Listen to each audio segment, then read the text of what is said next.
আমার গা পড়ে যাইছে। মেয়েটা যদি কিছু না খেয়ে কলেজ যায় তাহলে আবার ও অসুস্থ হয়ে পড়বে। এদিকে আমার শরীরটা ভালো নেই, আমি যে কি করি।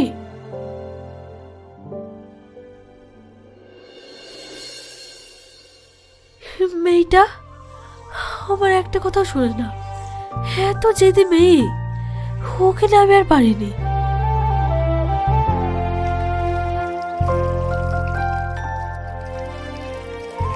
আজ আর বেশি কিছু করতে পারছি না, শুধু আলু ছানা আর ডিম ভাজি ভাত করি।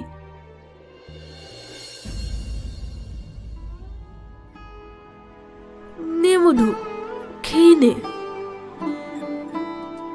মা, তুমি আমার জন্য আলু সোনা ডিম ভাজি দিয়ে ভাত নিয়ে এসেছো। তুমি জানো না আমি মাছ মাংস না হলে ভাত খেতে পারি না।